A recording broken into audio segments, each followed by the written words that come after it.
भविष्य पहले से ही यहाँ है, यह सिर्फ समान रूप से वितरित नहीं है। साइंस फिक्शन लेखक विलियम गिब्सन की ये बात ना आज की चर्चा पर एकदम फिट बैठती है। खासकर जब हम एआई जैसी टेक्नोलॉजी को देखते हैं, कहीं तेजी से बढ़ रही है, कहीं अपनाने में मुश्किलें आ रही हैं। बिल्कुल। स्वागत है। आज हम चीन की जो मिलिट्री आर्टिफिशियल इंटेलिजेंस क्षमताएं बढ़ रही हैं और उससे अमेरिका के सामने क्या चुनौतियां हैं, इस पर थोड़ी गहराई से बात करेंगे। जी। ये विश्लेषण ORF यानी ऑब्जर्वर रिसर्च फाउंडेशन के एक लेख पर आधारित है। और देखिए, यूपीएससी मेंस और प्रीलिम्स के लिहाज से ये टॉपिक काफी अहम हो सकता है। हाँ, जरूर। डिफेंस टेक, एआई का स्ट्रैटेजिक इस्तेमाल और ग्लोबल पावर बैलेंस, ये सब जुड़े हुए मुद्दे हैं। सही कहा। नमस्ते। देखिए, आज हमारा मकसद इस लेख की जानकारी को बस समझना है, मतलब बिना किसी का पक्ष लिए। बिल्कुल निष्पक्ष। हाँ, हम सिर्फ चीन के एआई डेवलपमेंट, खासकर डीप सीक जैसे LLMs और अमेरिकी रिएक्शन पर फोकस करेंगे, जैसा लेख में है। तो चलिए शुरू करते हैं चीन की तरक्की से। गूगल के पूर्व CEO एरिक श्मिट ने कहा था कि 2030 तक चीन एआई में हावी हो सकता है। ये चेतावनी तो थी। और अब ये डीपसीक LLM का लॉन्च हुआ है। कुछ लोग इसे चीन का स्पुतनिक मोमेंट कह रहे हैं। क्या ये उसी दिशा में इशारा है? देखिए, ये एक महत्वपूर्ण डेवलपमेंट तो है।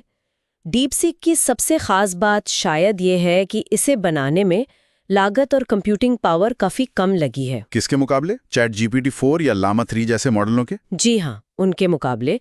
और इसका मतलब सिर्फ पैसा बचाना नहीं है, ये दिखाता है कि एआई में बढ़त शायद उन्हें मिले जो कम संसाधनों में इनोवेशन करें। अच्छा। और इसके मिलिट्री इस्तेमाल की संभावनाएं तो बहुत हैं, ड्रोन से लेकर कमांड एंड कंट्रोल सिस्टम्स तक, मतलब अभियानों को डायरेक्ट करने में। लेख में भी जिक्र है कि चीन ने डीपसीक का शुरुआती टेस्ट अस्पतालों और सैनिक ट्रेनिंग में किया है। जी। और अबू धाबी डिफेंस एक्सपो में जिंगजी P60 ऑटोनोमस मिलिट्री व्हीकल में भी इसे दिखाया गया।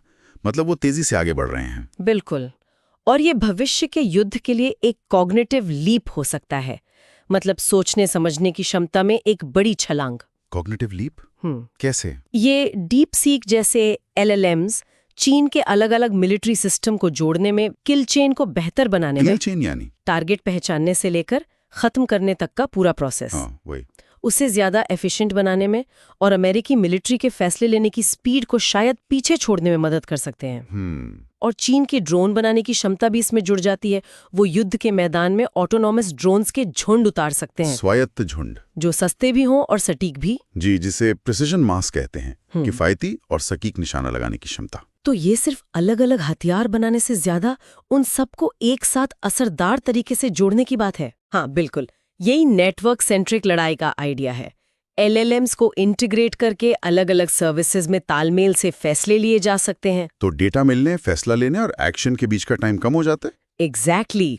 और इसी से रिकॉनेसेंस स्ट्राइक कॉम्प्लेक्स यानी RSC जैसी चीजें बनती हैं, रियल टाइम इंटेलिजेंस से सीधे स्ट्राइक करना। पेंटागन की रिपोर्ट भी तो मल्टी डोमेन किलवेव की बात करती है। हाँ वही, जमीन, हवा, समंदर, साइबर स्पेस, सब डोमेन में मौजूद हथियारों और सेंसरों को कोऑर्डिनेट करना। PLA का लक्ष्य 2030 तक ऐसी ही एल्गोरिदम बेस्ड क्षमताएं पाना है। पर चीन ये सब इतनी तेजी से कर कैसे रहा है? लेख क्या वजह बताता है? लेख के अनुसार उनकी सेंट्रलाइज्ड कमांड संरचना है, डेटा शेयरिंग के मानक लागू करने की क्षमता है और सिविल मिलिट्री फ्यूजन, मतलब आम टेक्नोलॉजी का मिलिट्री में तेजी से इस्तेमाल। जी, कॉमर्शियल टेक्नोलॉजी सीधे मिलिट्री पाइपलाइन में। अच्छा, लेकिन दूसरी तरफ अमेरिका की क्या चुनौतियां हैं? क्या इंटीग्रेशन की दिक्कत है? हाँ, लेख यही बताता है। अमेरिकी सेना में AI इंटीग्रेशन अभी उतना स्मूथ नहीं है, धीमा है। रेप्लिकेटर इनिशिएटिव या JADC2 जैसी पहले तो हैं। पहले हैं, बिल्कुल हैं।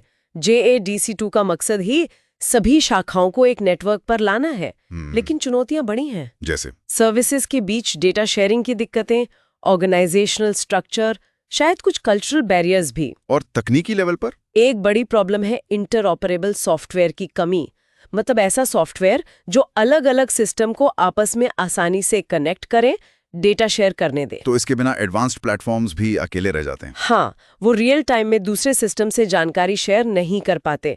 इससे फैसला लेने में देरी होती है। तो चीन का बड़ा ड्रोन बाजार और ये सिस्टम ऑफ सिस्टम्स वाला नजरिया अमेरिका के लिए चुनौती को और बढ़ा देता है। यकीनन, चीन युद्ध के मैदान को सस्ते AI वाले ड्रोन से भर सकता है, जो आपस में कोऑर्डिनेट करें। ये सिस्टम ऑफ सिस्टम्स अप्रोच बहुत अहम है।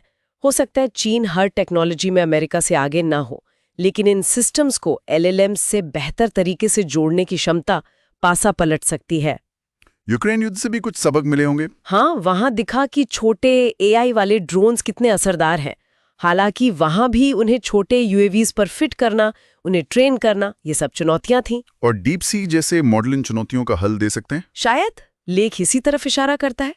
तो अमेरिकी रक्षा विभाग के प्रयास जैसे JADC2 या सॉफ्टवेयर पॉलिसीज क्या काफी नहीं है? प्रयास जरूरी है, पर नौकरशाही और अलग-अलग विभागों के अपने अपने दायरे में काम करने से वो रफ्तार नहीं आ पा रही। तो लेख क्या सुझाव देता है अमेरिका के लिए? सुझाव है कि स्टैंडर्डाइज्ड रेफरेंस आर्किटेक्चर पर फोकस करें, अलग-अलग यूनिट्स और सर्विसेज के सिस्टम को इंटीग्रेट करें, डेवसेकॉप्स पाइपलाइन तेज करें और इंटरऑपरेबल LLMs फील्ड करें। मतलब फैसले तेज करने वाले LLMs। जी, निष्कर्ष यही है कि ये सॉफ्टवेयर डिफाइंड लेकिन हार्डवेयर इनेबल्ड लड़ाई का दौर है। अमेरिका को तेजी से बदलना होगा। तो सार ये है कि चीन LLMs और AI इंटीग्रेशन से, खासकर सिस्टम ऑफ सिस्टम्स अप्रोच से, अपनी मिलिट्री क्षमताएं तेजी से बढ़ा रहा है। जी। और अमेरिका को सॉफ्टवेयर इंटीग्रेशन, ब्यूरोक्रेसी और ऑर्गेनाइजेशनल तालमेल की कमी जैसी चुनौतियों से फौरन निपटना होगा। बिल्कुल। और आखिर में श्रोताओं के लिए एक सवाल छोड़ना चाहूंगी। जरूर। इस टेक रेस में क्या अमेरिका के लिए सिर्फ चीन की बराबरी करना काफी है, या फिर उसे AI वाली लड़ाई के इस नए दौर से निपटने के लिए अपनी मिलिट्री सोच, रणनीति और ढांचे में ही बुनियादी बदलाव करने की जरूरत है? ये वाकई सोचने वाला सवाल है। खैर, ये चर्चा UPSC एस्पिरेंट्स और डिफेंस टेक में रुचि रखने वाले सभी सुनने वालों के लिए काफी काम की हो सकती है। उम्मीद है। अगर आपको ये विश्लेषण पसंद आया हो तो प्लीज लाइक और सब्सक्राइब जरूर करें, और आपके कोई सवाल या विचार हो तो नीचे कमेंट्स में बताएं। मिलते हैं अगली गहरी चर्चा में।